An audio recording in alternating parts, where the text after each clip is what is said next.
Hi everyone, welcome back to Coffee with Crainer. It's been a bit, but we're back with episode 152, and I have a special guest, Sarah Booth, with us today.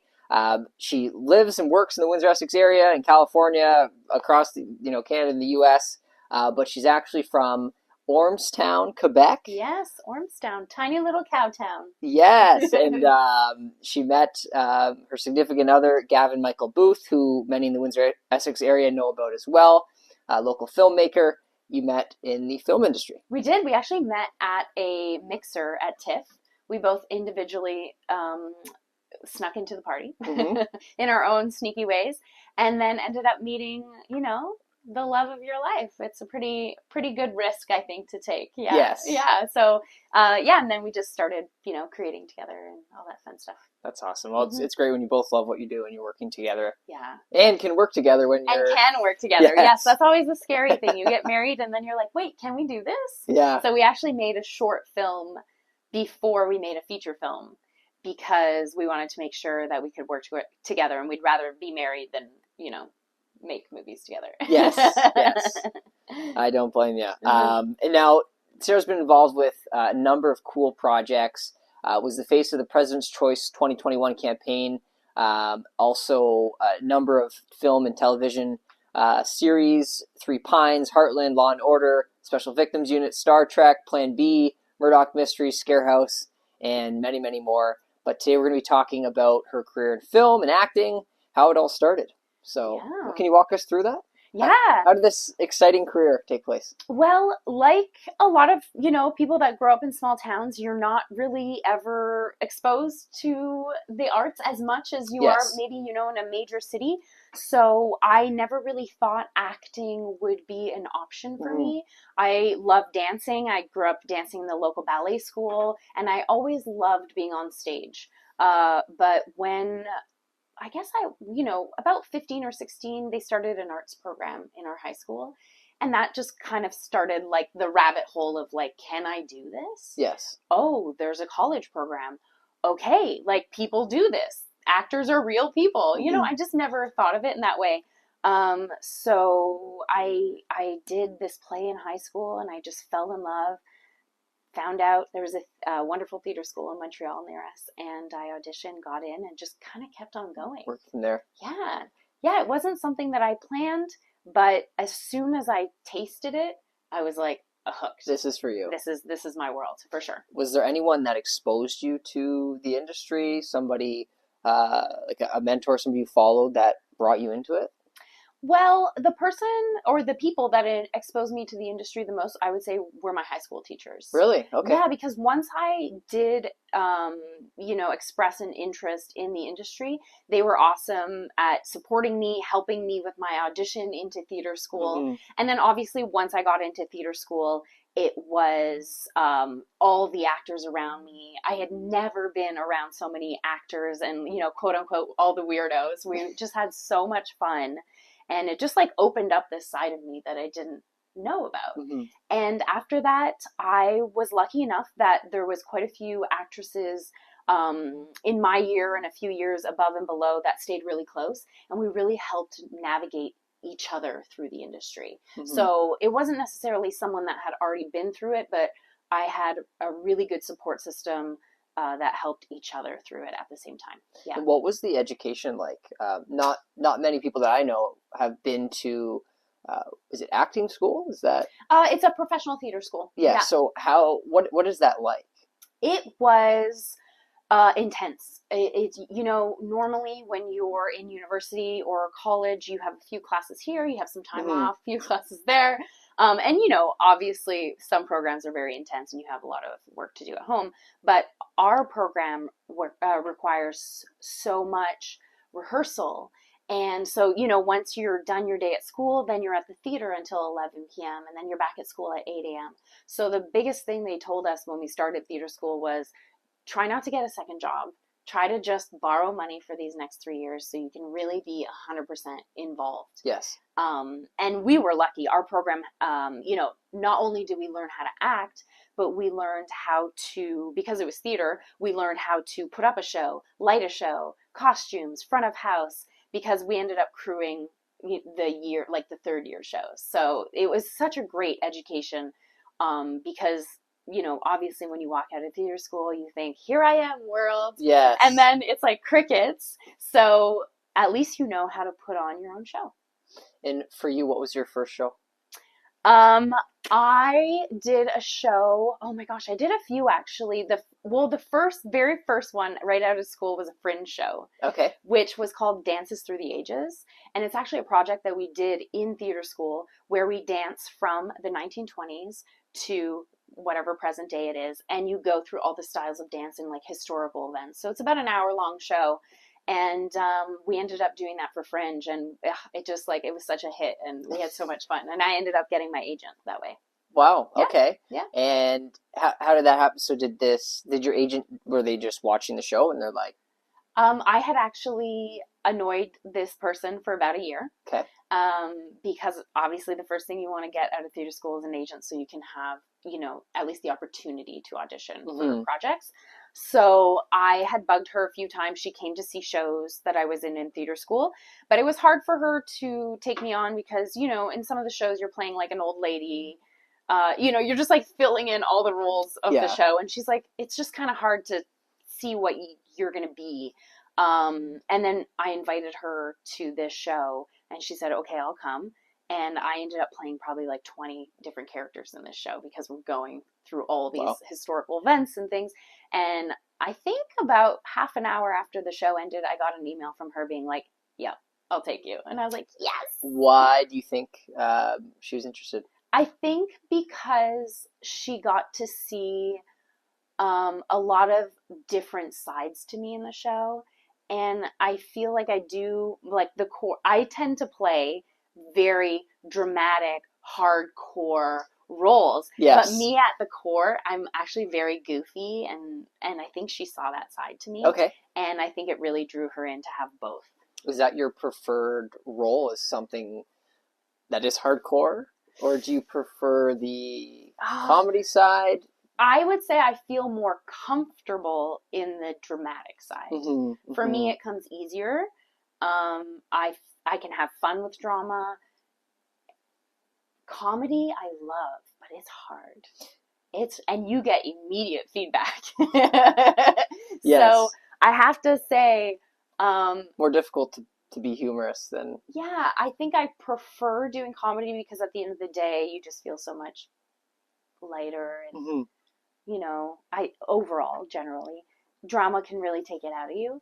But I have to say I'm better at drama. Okay, that's awesome. And now, what growth have you experienced between theater school to now? Like, as an actress, where do you how do you see that? I guess I'm not wording the question properly, but how do you see the growth as an actress? Like, what changes? What are you training to make yourself better? Right. Well, for me, because I did train in a theater, we did have an on-camera class, but it was very much a theater program. So once I graduated, it was very much learning the business. Okay. The business aspect of this profession, which is marketing yourself and yourself and how things work. How, sometimes you'll watch a movie and you'll say, well, why did they have to put like a super famous person in the role? Like, I could have played that, but then you learn the business. Well, in order to sell tickets, to get bums and seats, they gotta get some known faces. Yes. Like globally known. So it's just like, you just like learn all these different aspects of the business.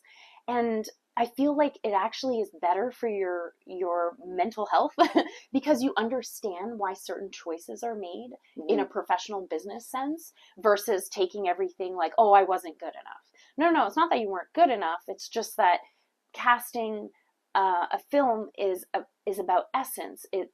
Every actor that they're seeing has talent.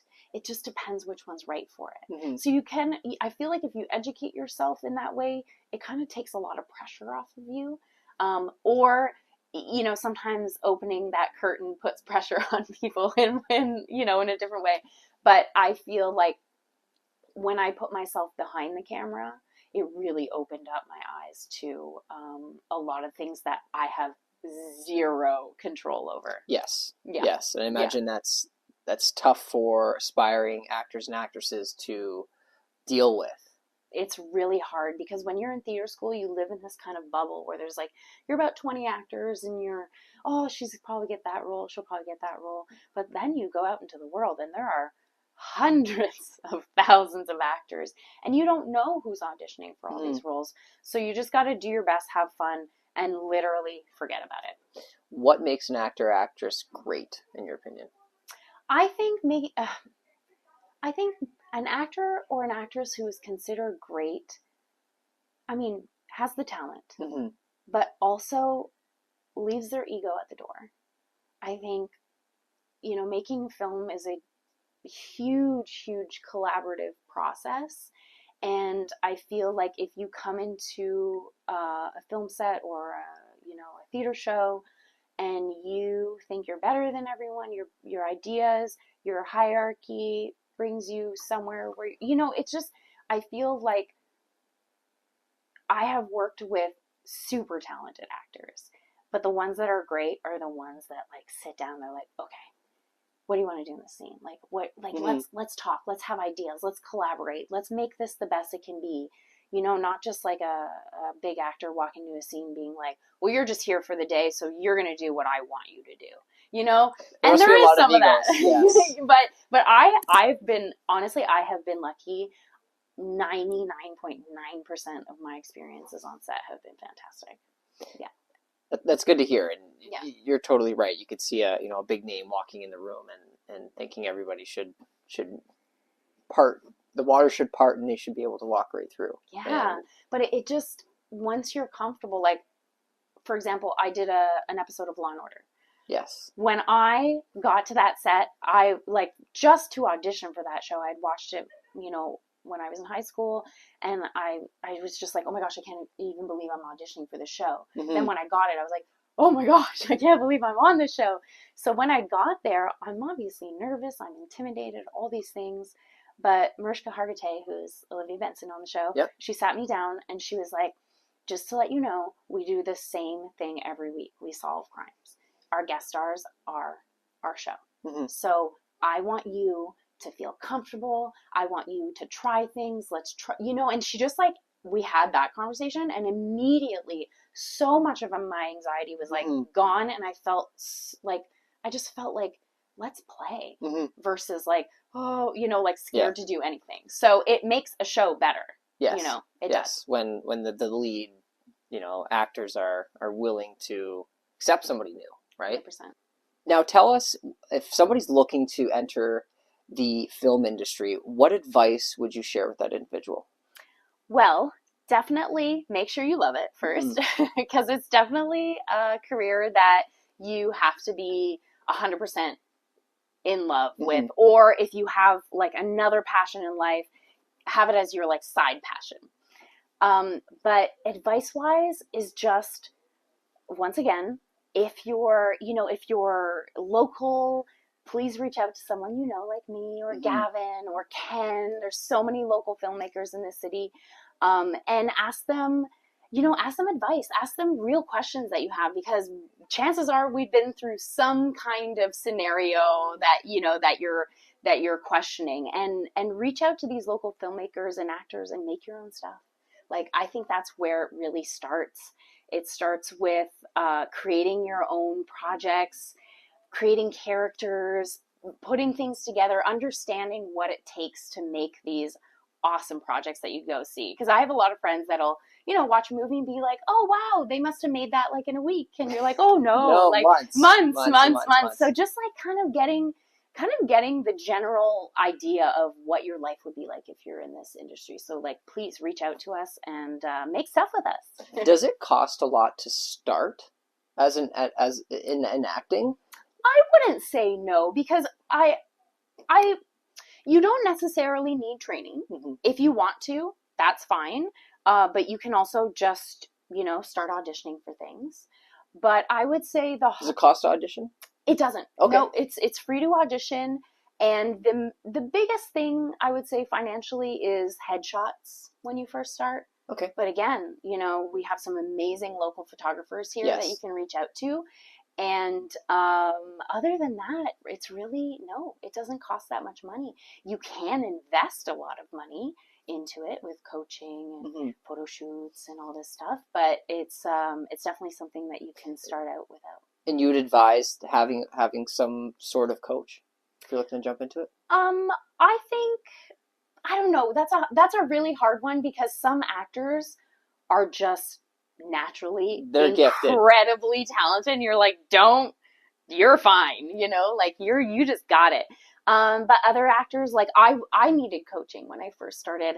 I remember my very first audition. Thank goodness that I auditioned for these casting directors, because that's the hard thing about this business. You could have an experience with someone that just shuts you down and makes you leave, you know, which is very unfortunate.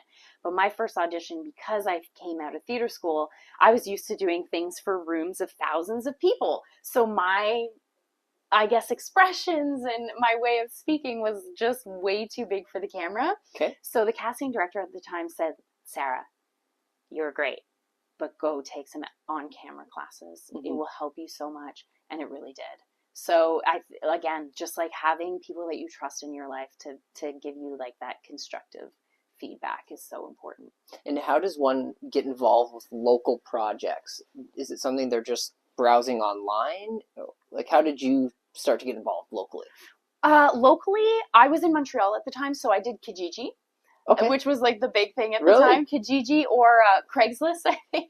I've never been, no, before my time. I think it was before your time. So it was essentially just trying to find like any like non-union short film that I could get on. And then eventually, you know, you start to meet people and you start finding out, you know, where they're looking for actors. But I feel like in Windsor, a great place to start with is WIF, which is coming up at the end of October. So there are tons of local filmmakers hanging around. Yes, you will probably have to go up to them and say, excuse me, are you a filmmaker? But that is probably the best place to start, is just, you know, at your local film festivals. I would imagine most are willing to give somebody a chance. Oh, 100%. 100%. And we live in the kind of community here that, you know, filmmakers are looking for people to come out and make movies. It's obviously a different story when you're in California and it's like, you know, you can't just walk onto a film set or be like, hey, can I be in your movie? It's just a different system. Yes, yeah. But I feel like when you're doing more independent projects, like that's the way to get in. You know, you just ask, and chances are that filmmaker's going to need someone on that day to do something, so chances are they'll invite you on. Awesome. That's really good advice. I'm glad, you know, you being in the industry as an actress, you're so willing to have people reach out to you. Yeah. A lot, like even in our industry, there's aspiring agents, people looking to enter, and if they don't have the mentor or the coach, it's a very tough business to be in, right? And you could end up somewhere that you didn't want to end up. You know what I mean? If you're just kind of like, I don't know anyone. Yeah, and you're in it for a few weeks, and there's nobody guiding you, and then after a month, you're like, you know what, I'm out. And you don't realize that person could have been the next big thing, but they gave up 100% too early, right? Yeah, and that's the thing that, you know, I find with actors as well starting out, is that the jobs are few and far between. So when I was young, someone told me, make sure you have something else you love to do. And I was like, no, I don't want don't talk to me about a plan B. Absolutely not. And that's kind of what I interpreted that comment as. But what I realized is that you really do need something that is not acting, that you love, because when you don't have control over your career, you have to be able to get up that morning and go do something that does fill your cup. Yes. And for me, it's fitness. Awesome. So like, I love fitness. I love working out. And that's what I do every day to make myself happy. But yeah, it can be hard when you're like, all I want to do is work, but no one's hiring me. You know? Yes. It's a tough one. Yeah, absolutely. Especially being you're self-employed, right? Yeah. You wake up every day, you're not guaranteed your next paycheck, right? So it can be tough. Now, what is next for Sarah Booth? So next for me is, I do have an episode of Chicago Med coming out. Fantastic. On October 16th, so very soon. I'm excited about that. And I do have I have a Lifetime movie that came out last week called There's a New Killer in Town. Okay. So check that out. And yeah, me and Gavin are working on some really fun projects that we want to make, and obviously are looking for the funding right now, but they are stories that are local, and I think the community is going to be really stoked about it. Okay. Yeah. I love local films. There's one about Boblo out in Amherstburg. For me, like, I think the Feather Hat guy had one. Yes, he did. People love local films. Yeah. And I think, like you had mentioned, somebody that's looking to get involved in that, it's a great way to make your mark and get known locally, and then from there start to get bigger. So, yeah, and I feel like more and more movies are going to be coming to Windsor. Yes. That's what I hear anyways. Okay. The inside scoop. But thank you very much, Sarah, for being on this show. I really appreciate your advice. You're the first actress that I've had on in 152 episodes. I'm very proud to say that. And I look forward to interviewing your significant other, Gavin, in the future. Yes. So no pressure, Gavin, if you're watching, but stay tuned. And if you're looking to rewatch the episode, visit coffeewithcrainer.com. If you're looking to get into acting, message Sarah. She'd be happy to chat. Thanks so much.